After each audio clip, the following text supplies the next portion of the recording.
મિત્રો, આજે સ્પીકિંગ સાથે જે મહેમાન છે તે એક પ્રખર શિક્ષણવિદ છે, શિક્ષણ તજજ્ઞ છે અને જેમણે શિક્ષણની સાથે સાથે લાખો વિદ્યાર્થીઓનું સર્જન પણ કર્યું છે તેવા શ્રી ગીજુભાઈ બરાડનું આજે આપણે સ્વાગત કરીએ છીએ. બરાડ સર, આપનું સ્વાગત છે. મારો પહેલો પ્રશ્ન તો આપને એ છે કે આપના સમયમાં આપણે જ્યારે અભ્યાસ કર્યો ત્યારે આપને એન્જિનિયરિંગ લાઈનમાં પણ જવાનો મોકો હતો, તેમજ આપ ડોક્ટર પણ બની શકે તેમ હતા, તેમ છતાં આપ શિક્ષણ ક્ષેત્રે આગળ વધ્યા, તેનું કારણ ખૂબ અગત્યનો પ્રશ્ન છે. કારણ કે જ્યારે હું અભ્યાસ કરતો હતો ત્યારે મારા મગજમાં મેડિકલ અને એન્જિનિયરિંગની વાત હતી જ. પણ મેડિકલ એ માંદા માણસોની સાથે કામ કરવા જીવનભર સેવાની તક ચોક્કસ મળી શકે, પણ માંદા માણસો સાથે કાયમ માટે કામ કરવા માટેની મારી માનસિક તૈયારી નહોતી. એન્જિનિયરિંગમાં જઈ શકું એ પ્રકારની પણ વાત હતી. એન્જિનિયરિંગ પણ સારું ફિલ્ડ હતું, પણ એમાં નિર્જીવ વસ્તુઓ સાથેનો વધારે સંપર્ક રહે, એટલે કે મકાનો છે કે અન્ય કોઈ બાંધકામ છે કે અન્ય કોઈ પ્રકારના કોઈ સિવિલ, મિકેનિકલ, ઇલેક્ટ્રિકલમાં મશીનો છે, એટલે એવા નિર્જીવ વસ્તુ સાથે પણ કામ કરવા માટે મને રસ નહોતો. અને જીવંત વ્યક્તિઓ સાથે રસ જો કેળવવો હોય અને જીવનભર જો જીવંત વ્યક્તિ સાથે કામ કરવું હોય તો શિક્ષણ સિવાય બીજો કોઈ વ્યવસાય હોઈ શકે નહીં એવું મને લાગતા મેં આ ક્ષેત્રમાં. આપના સમયમાં એક સરકારી નોકરી મેળવવી એક સહેલી હતી કે સારા માર્ક સાથે પાસ થયેલા હો તો સારી કોલેજમાં પ્રોફેસરશિપ મળી શકતી આપના સમયમાં, અને આપણે પ્રયત્ન પણ એક કરેલો. તેમ છતાં આટલી એક સ્ટેબલ સર્વિસ ન કરતા ટ્યુશન વ્યવસાયમાં, કે જે ત્યારે એક નવો જ વ્યવસાય હતો અને એક રિસ્ક વાળી વાત હતી, એ આપણે શરૂઆત કરી, તો એનું શું કારણ? એનું કારણ એ છે કે હું જ્યારે એમએસસી મેં પાસ કર્યું ત્યારે એક સામાન્ય શિક્ષકના કુટુંબમાંથી આવેલા હોય એટલે નોકરી જ પસંદ કરવાનો પ્રશ્ન ઊભો થાય, અને એ રીતે જ માનસ હોય. એટલે મેં એકાદ સારી કોલેજની ઇન્સ્ટિટ્યૂટમાં સર્વિસ માટેનું એપ્લિકેશન આપેલી અને ઇન્ટરવ્યૂ માટે હું ગયો, અને ઇન્ટરવ્યૂમાં મારી પોતાની લાયકાત ચોક્કસપણે બીજા કરતાં વધારે હોવા છતાં પણ અમુક કારણોસર હું પસંદ ન થયો. ત્યારે મેં નિર્ણય કર્યો કે મારે શિક્ષણમાં એક ચોક્કસ સિસ્ટમ ઊભી કરવી. કઈ રીતે પ્રાથમિક શાળાનું શિક્ષણ હોવું જોઈએ, કોલેજનું શિક્ષણ કેવા પ્રકારનું હોવું જોઈએ, માધ્યમિક શાળાનું શિક્ષણ કેવું હોવું જોઈએ, શિક્ષણની સાથે માનવતાના ગુણોનો વિકાસ કઈ રીતે કરી શકાય, આવી એક ચોક્કસ સિસ્ટમ ઊભી કરવાની ઈચ્છા થઈ. અને આ સિસ્ટમ પ્રમાણે હું બીજી કોઈ પણ ઇન્સ્ટિટ્યૂટમાં કામ કરી શકું નહીં, કારણ કે દરેકની પોતાની એક ચોક્કસ સિસ્ટમ ડેવલપ કરી. એટલે મેં નક્કી કર્યું કે મારી પોતાની એક પ્રાઇવેટ ઇન્સ્ટિટ્યૂટ ઊભી કરવી. જો એ વખતે સેલ્ફ ફાઇનાન્સ સ્કૂલ કે સેલ્ફ ફાઇનાન્સ કોલેજ જો ઊભી થઈ શકતી હોત તો હું ટ્યુશનના વ્યવસાયને પસંદ ન કરતો. ટ્યુશનના એ સમાજની અંદર બહુ પ્રોપર માનવતા તરીકેનું નામ નથી, પણ એ વખતે આ પ્રકારની કોઈ વ્યવસ્થા નહોતી. એટલે મને એમ થયું કે વધારાના શિક્ષણ તરીકે, શાળા અને કોલેજના વધારાના શિક્ષણ તરીકે આ કોચિંગ ક્લાસનો જ વ્યવસાય કરવો જરૂરી છે. એટલે કે મેં કોચિંગ ક્લાસનું નામ પણ મારા મગજમાં ગોઠતું નહોતું, એટલે મેં એનું નામ જ માત્ર આ પ્રકારે સરસ્વતી સાયન્ટિફિક ઇન્સ્ટિટ્યૂટ, કે જેથી કોચિંગનો કન્સેપ્ટને બદલે એની અંદર વધારે સાયન્ટિફિક એપ્રોચ કઈ રીતે આપી શકાય, માનસિક તાકાતનો વધારો કેમ કરવો, કેવી રીતે યાદ રાખવું, કેવી રીતે ભણવું જોઈએ, આ બધી જ બાબતો એની સાથે આવી જાય. આ કન્સેપ્ટ સાથે મેં 1965ની અંદર આ શરૂઆત કરી. અત્યારનું જે શિક્ષણ છે એના પ્રત્યે ઘણા લોકોને ઘણી બધી ફરિયાદ છે. અત્યારના શિક્ષણની જે પદ્ધતિ છે, જેવી રીતે હમણાં જ ફિલ્મ નિકાલું 3 ઇડિયટ્સ, એમનો મેસેજ પણ એવો જ હતો કે એક જે આંખો વીંચીને ફોલો કરીને જે શિક્ષણ પદ્ધતિ, જે માર્કની શિક્ષણ પદ્ધતિ છે, પર્સન્ટેજની શિક્ષણ પદ્ધતિ છે, તો એ ના હોવી જોઈએ. એટલે દરેક વિદ્યાર્થી એક અલગ વ્યક્તિત્વ છે, એને લગતું સર્જનાત્મક શિક્ષણ હોવું જોઈએ, એવું લોકોનું એક કહેવાનું થાય છે. આપ તો એક શિક્ષણના સંચાલક છો, એટલે આપ ટેબલની પેલી બાજુ છો, તો આપની દ્રષ્ટિએ એક સારું શિક્ષણ એટલે શું? એટલે બહુ સારી વાત કરી. આજે ક્યારેક અમુક બાબતોમાં મને પોતાને પણ સંતોષ ન થાય એ પ્રકારનું શિક્ષણ આપવાના સંજોગો અમારા માટે ઊભા થયા છે. પણ હું વ્યક્તિગત રીતે માનું છું કે શિક્ષણ માત્ર સર્જનાત્મક જ હોવું જોઈએ. આજનું જે શિક્ષણ છે માત્ર માર્ગલક્ષી શિક્ષણ છે, વિદ્યાર્થીઓને સમજાવવાનો પ્રયત્ન કરાવવામાં આવે છે, પણ કોઈ કારણસર એ સમજી ન શકે તો 2-2, 5-5, 8-8 વાર લખવા આપી ગોખાવી નાખવામાં આવે છે. અને આ સિસ્ટમને કારણે વિદ્યાર્થીઓ ખૂબ મોટા પ્રકારમાં હેરાન થાય છે. જેમ દરેકની અંદર કોઈ ચોક્કસ સિસ્ટમ ડેવલપ થઈ, એમ ગુજરાતની અંદર શિક્ષણની એવી સિસ્ટમ ડેવલપ થઈ કે વિદ્યાર્થીને કોઈ પણ ભોગે વધારે માર્ક કેમ અપાવવા. માર્ક વધારે અપાવવા એ બહુ સારી વાત છે, પણ કોઈ પણ ભોગે માર્ક અપાવવા એ વાત મારા મગજમાં ઉતરતી નથી. અને હું આજે પણ એનો મુશ્કેલી પડતી હોય, સામનો કરવો પડતો હોય તો પણ એને કોઈ પણ ભોગે માર્ક વધારે મળે નહીં એ પ્રકારની સિસ્ટમ ઉપર હું કામ કરવા ક્યારેય તૈયાર થતો નથી. કદાચ વિદ્યાર્થીને 2% ઓછા માર્ક આવે તો એ ભવિષ્યમાં ખૂબ સારી તક મેળવી શકશે, પણ સમજ શક્તિની તાકાત મોટી હોવી જોઈએ. આ મારી મોટા મોટી સમજણ છે અને લગભગ આ સમજણના બેઝ ઉપર હવે પછી 3 કે 4 વર્ષની અંદર આ પ્રકારનું શિક્ષણનું ડેવલપમેન્ટ થશે. અને હું તો ત્યાં સુધી કહું છું કે જો આ પ્રકારનું શિક્ષણ જે સંસ્થાઓ નહીં આપે એ શિક્ષણ સંસ્થાઓ કામ પણ નહીં કરી શકે, શિક્ષણ સંસ્થાઓ તૂટી પડશે. આપે જે વાત કરી એને જ અનુસંધાને અત્યારની ઘણી બધી શાળાઓ ભણવાની સાથે સાથે ઘણી બધી કો-કરિક્યુલર એક્ટિવિટીઝ કરાવે છે. બરાબર. વિદ્યાર્થીને ઓલરેડી એક એના ભણતરનો ભાર તો હોય જ છે, એમની સાથે સાથે કલ્ચરલ અને ઘણી બધી કરાવે છે. આપણી દ્રષ્ટિએ શું છે, ખરી બાબત છે? એમાં એક વાત એ છે કે માત્ર પુસ્તકનું જ્ઞાન એ પૂરતું જ્ઞાન નથી, પણ બધા જ વિદ્યાર્થીને બધા જ પ્રકારની એક્ટિવિટી કરાવવી જોઈએ એવું માનતો નથી. જેને રમતગમતમાં શોખ હોય એને વધારાની પ્રવૃત્તિ તરીકે રમતગમતમાં લઈ જાઓ, જેને સંગીતમાં શોખ છે એને સંગીતમાં આગળ વધવાનો પ્રયત્ન કરી, જેને ચિત્રકામનો શોખ છે ચિત્રકામમાં લઈ જવાનો પ્રયત્ન કરી, કોઈને અન્ય કોઈ સંશોધનમાં રસ છે તો એ પ્રકારનો માણસ તૈયાર કરી, પણ પુસ્તકના અભ્યાસક્રમની સાથોસાથ એને પોતાને ગમતી ઓછામાં ઓછી 1 કે 2 બાબતોની અંદર જો એને શિક્ષણ આપવામાં આવે તો એ પારંગત થઈ શકે. બધા પ્રકારનું શિક્ષણ વિદ્યાર્થીને આપવું એ યોગ્ય નથી.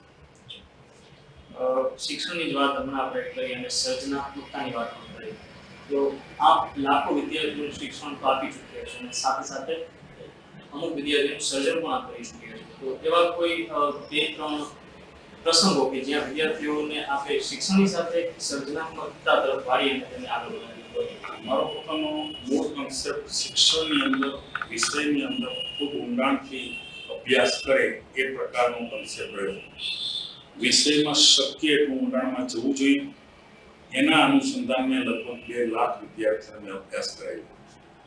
ત્યાર પછી મને એમ થયું કે આ જે સિસ્ટમ છે એ સિસ્ટમ પ્રમાણે જાજા વિદ્યાર્થીને માર્ગદર્શન આપવાનું હોય તો એકલા હાથે આ વધારે વિદ્યાર્થીઓને ભણાવી શકાય નહીં.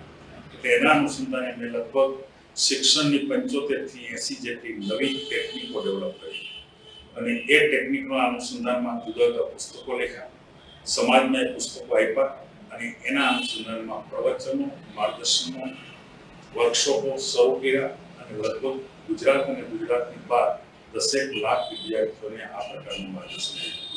પણ એમાં વિશિષ્ટ કહી શકાય કે જેને પોતે પોતાના જ્ઞાનની ભૂમિકામાં કોઈ નવી ભૂમિકામાં હોય કે એને લઈ જવા માટે મારી પાસે અનેક પ્રસંગો છે. એમાંના 1-2 પ્રસંગની વાત કરું તો આપણે કહી શકાય કે જેને વિજ્ઞાનમાં રસ જ નહોતો એને વૈજ્ઞાનિક બનાવવા માટેની મને એક તક મળી છે. આજે માનો કે પરદેશની ઓસ્ટ્રેલિયાની અંદર સુરેન્દ્ર પટેલ છે તો એને વિજ્ઞાનમાં ભણી શકે એ પ્રકારના સંજોગો પણ નહોતા, પણ એના માણસના ડેવલપમેન્ટની સાથોસાથ વિજ્ઞાનમાં રસ ગયો. કેવી રીતે વિજ્ઞાન ભણી શકાય એની ટેકનિકો બતાવી અને આજે એ સંશોધનના ક્ષેત્રમાં કામ કરે છે. જેને ગણિતમાં રેસ માત્ર રસ નહોતો, એસએસસીમાં 3 વખત ગણિતમાં નાપાસ થઈ અને એ મારી પાસે આવ્યો કે મને ગણિતમાં ન હોય એવો કોર્સ મને બતાવો. ત્યારે મેં તપાસ કરી એક શિક્ષક તરીકે કે આને ગણિતમાં ખરેખર સાચા અર્થમાં રસ છે કેમ. મને માલુમ પડ્યું કે ખરેખર આનું ગણિત નબળું ન હોઈ શકે, કન્સેપ્ટો ખોટા ડેવલપ થયા છે. એની સાથે માત્ર 15 દિવસ અડધી કલાકની ચર્ચા કરી. આજે એ મેથેમેટિક્સની અંદર વિજ્ઞાન કોલેજની અંદર એ મેથેમેટિક્સનો હેડ ઓફ ડિપાર્ટમેન્ટ છે. શું નામ વિદ્યાર્થી? તમને એ વિદ્યાર્થી છે પરાગ ત્રિવેદી. એ અત્યારે ખૂબ સારી રીતે કામ કરે છે. અહીં દરેક વખતે મને એમ કહે છે કે જ્યારે વિદ્યાર્થીની સાથેની વાતો આવે ત્યારે મારી વાત કહેજો. મને ગણિતમાં રસ નહોતો ને જો તમે મને આ વાત ન કરી હોય તો હું કોઈ સંજોગમાં ગણિતમાં રસ ન કરી શકું. મારી દ્રષ્ટિએ શિક્ષણનું આ અગત્યનું પાસું છે અને એ પાસા ઉપર અધ્યાપકોને શિક્ષકોએ રસ લેવો જોઈએ. અને એક અગત્યની વાત બતાવું તો 3 પાસાને આપણે જો વણી લઈએ તો પ્રાથમિક શિક્ષણ છે એ પ્રેમનું શિક્ષણ છે, જેમાં વિદ્યાર્થી ગમે તેટલા તોફાન કરે, ગમે તેટલું નુકસાન કરે, ગમે તેટલી પરિસ્થિતિમાં એ કામ ન કરે, ભણે નહીં, છતાં માત્ર એને પ્રેમ કરો, પ્રેમ કરો અને પ્રેમ કરો. માધ્યમિક શાળાનું શિક્ષણ એ શિસ્તનું શિક્ષણ છે. કેવી રીતે વાંચવું, કેવી રીતે વર્ગખંડમાં પીરિયડ ભરવો, કેવી રીતે જમવું, કેવી રીતે ચાલવું, કેવી રીતે વાત કરવી, આ માધ્યમિક શાળાનું શિક્ષણ છે. અને ત્રીજું જે હાયર લેવલ એટલે કોલેજનું શિક્ષણ, એ શિક્ષણ માત્ર માર્ગદર્શનનું શિક્ષણ છે. કયા કોર્સમાં જવું જોઈએ, કેવી રીતે આગળ વધી શકાય, કોઈ પણ પ્રકારના વર્ષમાં જવું હોય તો કેવું માણસ તૈયાર કરવું પડે. આ ત્રણેય તબક્કાની અંદર ગુજરાત નિષ્ફળ ગયું છે. અને હવે આજે સર્જનાત્મક શિક્ષણ જે આવી રહ્યું છે એમાં ફરીથી આ 3 તબક્કાની શરૂઆત થશે. અને એ 3 તબક્કામાં જો આપણે પ્રયત્ન કરીએ તો માત્ર ગુજરાત ભારતમાં જ નહીં પણ સમગ્ર વિશ્વમાં ચોક્કસ પ્રકારની ભૂમિકા અત્યારની વાસ્તવિકતા વિશે વાત કરીએ કે અત્યારે 10મા અને 12મા ધોરણના વિદ્યાર્થીઓ કે જેમની ઉંમર 17 વર્ષ 15 વર્ષની હોય છે, તેઓ એક ખરાબ પરિણામ આવવાની બીકે આત્મહત્યા જેવું આત્યંતિક પગલું ભરી લે છે. જ્યારે હકીકત એ છે કે એમની આગળ તો ઘણું બધું જીવન પડેલું હોય છે. તો આપની દ્રષ્ટિએ આ કુમળી વયના બાળકો આવું આત્યંતિક પગલું ભરી લે છે, એની પાછળનું કારણ શું અને એની પાછળનો જવાબદાર કોણ ગણી શકે? એને માટે જવાબદાર, વધારે પડતો જવાબદાર આપણે બતાવવાનો પ્રયત્ન કરીએ તો માતા પિતાને જવાબદાર ગણાવીશું. અને માતા પિતાની અપેક્ષા પોતાના બાળક તરફ ખૂબ વધી ગઈ છે. બાળકની કક્ષાએ સમજ્યા વગર એને ડોક્ટર બનાવવો કે 90% માર્ક અપાવવા માટે એ તનતોડ પ્રયત્ન કરે છે. અને એટલા બધા પ્રયત્ન કરે છે કે બાળક એની સામે કોઈ રજૂઆત કરી શકતો નથી. અંદરથી મૂંઝાય છે, અંદરથી તકલીફ અનુભવે છે. અને જ્યારે કોઈને કહી શકતો નથી ત્યારે એકદમ નિરાશાની ગર્તમાં યોજાય છે અને છેલ્લે કદાચ આત્મહત્યા પણ કરી બેસતો હોય છે. આનો ઉકેલ બહુ સાદો સીધો છે અને એ ઉકેલ એટલો સરળ છે કે કોઈ પણ માતા પિતા કરી શકે. માત્ર પોતાના બાળક સાથે રોજ અડધી કલાક વાર્તાલાપ કરો. વાર્તાલાપની અંદર ગમે તે પ્રકારની વાતો કરો પણ એને પ્રેમ ઉત્પન્ન થાય. જીવન ખૂબ જીવવા જેવું છે. કુદરતે આપેલું આ જીવન જેનું અમૂલ્ય વસ્તુ છે એનો નાશ કરી શકાય નહીં. આપણને જે કાંઈ આવડતું હોય, આપણું જેટલું જ્ઞાન હોય એ પ્રકારે આપણે વ્યવસાય કરી શકીએ. ઉત્તમ પ્રકારે આપણને કોઈને કોઈ વળતર પણ મળી શકે, આમદની પણ મળી શકે. આ પ્રકારની વાર્તાઓ કરવી જોઈએ. આ પ્રકારના મહાન વ્યક્તિઓના ઉદાહરણો આપવા જોઈએ અને વારંવાર એને એવા પ્રશ્નો પૂછવા જોઈએ કે જેથી એને સારી વાતો જ કહેવી પડે. આજે મોટાભાગના વિદ્યાર્થીઓ જે લોકો નિરાશ થઈ અને આપઘાત કરે છે એનામાં નેગેટિવ તત્વો વધી ગયું હોય છે. દરેક બાબતમાં એ નબળું જ જોતો હોય. જો એને પોઝિટિવ કરવો હોય તો એનો સાદો સીધો રસ્તો એ છે કે માતા પિતાએ રોજ એને એવા 8-10 પ્રશ્નો પૂછવા જોઈએ કે એને સારી વાતો જ કરવી પડે. દાખલા તરીકે એમ કે આજે તને શાળામાં સૌથી સારામાં સારું કોણે ભણાવ્યું? આજે તારા મિત્રએ સૌથી સારી વાત કઈ કીધી? આજે તને શાળામાં સૌથી સારામાં સારી વસ્તુ કઈ ગમી? આજે તું શેરીમાં રમવા ગયો ત્યારે તને તારો મિત્રમાં કઈ સારી બાબતો ગમી? એટલે આપોઆપ એનો જવાબ સારી બાબતો આપવા તરફ જ આવે. અને વારંવાર આ પ્રકારની પ્રેક્ટિસ કરે અને આ કામ જો 21 દિવસ સુધી કરે તો એ બાળકમાં ટેવ પડે. અને જો 6 મહિના સુધી જો કરે તો એ હકારાત્મક વલણ ધરાવતો સ્વભાવ ઉત્પન્ન થાય. અને એક વખત હકારાત્મક વલણવાળો સ્વભાવ તૈયાર થયો પછી એ શિક્ષણમાં પણ તાકાતવાળો થવાનો. નોકરી કરશે તો પણ ત્યાં સારામાં સારું કામ કરશે. વ્યવસાય પોતાનો કરશે તો પણ ઉત્તમ કામ કરશે. અને સમાજની અંદર પણ ઉત્તમ પ્રકારે સમાજને સેવા આપશે. આ એક જ ભૂમિકા અગત્યની છે. એટલે કે ખરેખર 3 જ વાત કરી તો શ્રેષ્ઠતાથી કામ કરાવો, હકારાત્મક વિચાર આપતા કરો અને ત્રીજી બાબત એને સખત પરિશ્રમ કરાવો. હવે પછીનો સમય એવો આવશે કે માણસોએ 12-14 કલાક કામ કરવું પડશે. જો આ બાળકોને અત્યારથી આપણે હેબિટ નહીં પાડીએ તો એ બાળકો હિંમત આવી જશે, 12 કલાક કામ નહીં કરે અને સમાજમાં નુકસાન કરશે. એટલે કે આ 3 ટેવો માતા પિતાએ કરવી જોઈએ. શાળાએ પણ આ બાબતમાં ધ્યાન રાખવું જોઈએ.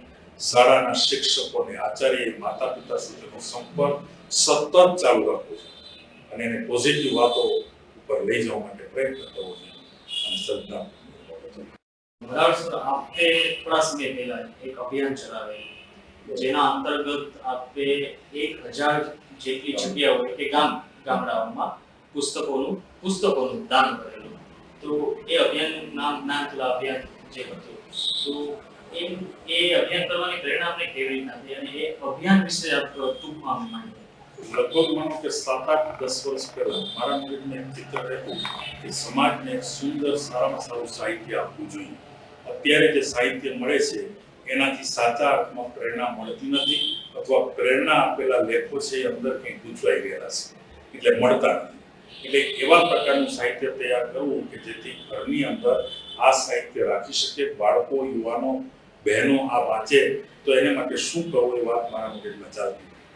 એ અનુસંધાને અમારે ચાપરડાની અંદર મુક્તાનંદ બાપુ પ્રામાણિકપણે સમાજને કેવી રીતે ઉત્થાન કરવું, યુવાનોને વિકાસ કેવી રીતે કરવો એને માટેની પ્રવૃત્તિ કરે છે. એને બરોબર 50 વર્ષ પૂરા થતા હતા ત્યારે મને એમ થયું કે 51મી વર્ષગાંઠ ઉજવતી વખતે જેમ અમુક માણસો રક્તતુલા કરે છે, કોઈ સોનાની તોલે છે, એને બદલે આ પુસ્તકો એવા તૈયાર કરવા કે જેના વજન જેટલા નવા પુસ્તકો તૈયાર કરવા અને એ પુસ્તકો તૈયાર કરવા માટે જુદા જુદા અનેક લેખોને આમંત્રણ આપ્યું, આપણો કન્સેપ્ટ સમજાવવો અને એ બતાવીને લગભગ 800 થી 1000 લેખોનો સંપર્ક કર્યો. એની પાસેથી સારામાં સારું સાહિત્ય મંગાવ્યું અને એ સાહિત્યમાંથી જે સારું કહી શકાય, પ્રેરણા આપી શકાય એવું સાહિત્ય જુદું કાઢી અને લગભગ 400 જેટલા પુસ્તકો તૈયાર કર્યા. અને આ 400 પુસ્તકો 1000 ગામડાની અંદર કોઈ પણ જાતના ચાર્જ લીધા સિવાય, જેની માર્કેટ વેલ્યુ લગભગ 40,000 રૂપિયા થાય એવા પુસ્તકો અમે ભારત ફાઉન્ડેશન દ્વારા ફ્રી આપ્યા. આની પાછળનો માત્ર એક જ ખ્યાલ હતો કે ગ્રામ્ય વિસ્તારની અંદર બાળકોની જે શક્તિ ભણાઈ જાય છે, આગળ આવતા નથી, તો એને વધારે સારી શક્તિ આપી શકાય એટલા માટે અભિયાન કર્યા. આ પુસ્તકોની અંદર મેં ખાસ ધ્યાન રાખ્યું કે અંધશ્રદ્ધાની વાત ન આવે, કોઈ અંદર ચમત્કારની વાત ન આવે અને ઉપરાંત યુવાનો માટે આ વાત કરવાની હોય એટલે શૃંગારિક વાત પણ ન આવે. આ 3 બાબતોને મેં ધ્યાન રાખી અને ખાસ કરીને વધારે વધારે પ્રેરણા મળે.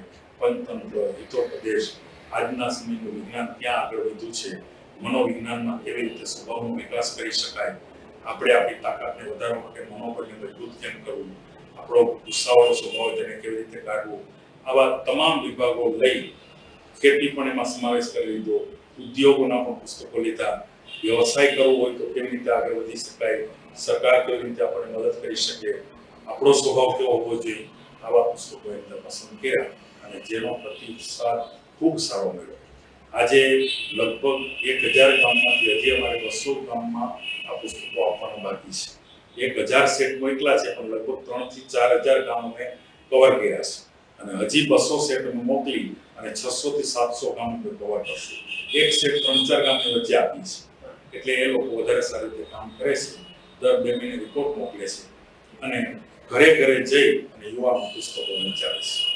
આની પાછળનો માત્ર એક જ ઉદ્દેશ કે માનસિકતા વધારે ઊંચી કરવી.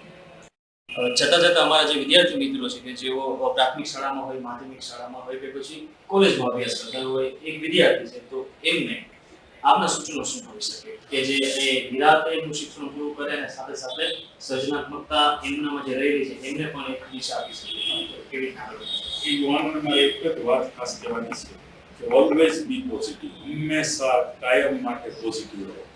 જ્યાં જાઓ ત્યાં તમે સારી વસ્તુ શું છે ગોતવાનો પ્રયત્ન કરો અને સારી વસ્તુનો મહત્તમ ઉપયોગ કરો. આ વાત જો એકવાર લઈ લેશે, મને એમ લાગે છે કે હકારાત્મક વલણનો વિકાસ એ સફળ થવા માટે સૌથી સરળ, સીધો અને કોઈ પણ જાતનો ખર્ચ ન કરવો પડે એ પ્રકારનો રસ્તો છે. અને એ રસ્તાને જો પકડી લેવામાં આવે તો હજારો નહીં લાખો વિદ્યાર્થીઓ સફળ થયા છે એવો મારો પોતાનો અનુભવ છે. અને હજી પણ આજના દિવસમાં એ તાકાતથી અનેક યુવાનો આગળ વધી રહ્યા છે. સખત કામ કરો. કામ તમારું પોતાનું અંગત હોય, તમારા કુટુંબનું હોય, તમારા પડોશીનું હોય, તમારા રાજ્યનું હોય કે રાષ્ટ્રનું હોય.